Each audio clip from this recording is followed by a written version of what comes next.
There it is. All intervention.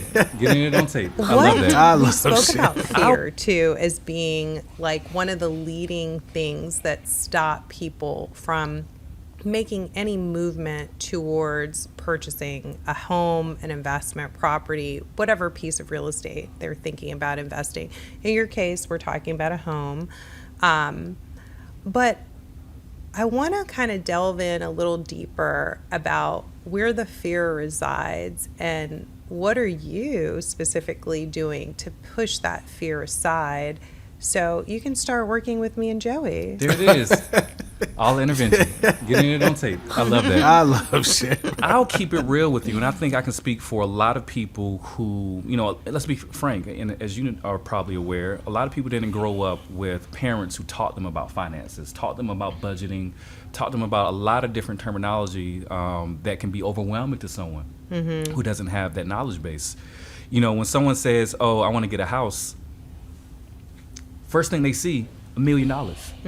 I make $8,000 to $12,000 a month. I don't have $1 million in my bank account. How am I going to afford that? That doesn't make sense. I'm just going to keep renting my house. That's the first thing that comes to mind. Right. And so the fear comes from just that overwhelming amount. And then, and that's where, again, you have to talk to someone like you and say, hey, wait, there are financing options. But we need to really define what financing means. It means that you don't have to pay all that at once. Right. There are things that you can do to get you that house without you pouring, everything, all of your resources into it, right?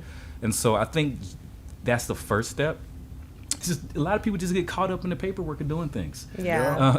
It's just sometimes it's that simple. Just sign this, look at It this. becomes overwhelming, especially if you're looking at paperwork that you're not used to looking at, right? It's like, you and I look at that all the time, Joey. Yeah. So we're used to looking at 48 pages of contracts and the application process and what have you. But it's probably similar to when I see people doing yoga moves and I'm like, yeah, my body's not going to that. But I wanted to talk through that because I do think fear is such a big factor in what holds people back from not only buying real estate, but many things in life.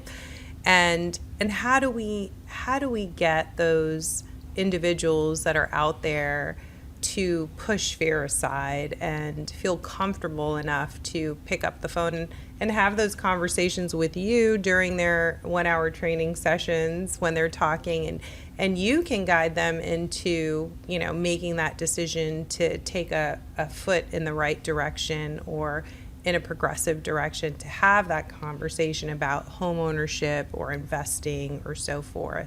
I think we've had personal conversations around is, when you're purchasing a home, you have to make sure your bookkeeping is right, your taxes and everything. And that thing in itself is a big fear for me, right? As an entrepreneur, sometimes my back of house isn't where I need it to be. And so it's a fear on my end of, I still have to, I have to find someone to help me get all my bookkeeping in order so that when I do apply for a house, I don't have the IRS on me. So I think giving people those tools, we come back to, again, systems, helping people understand you can set up systems for you to find those tracking tools so you can feel comfortable.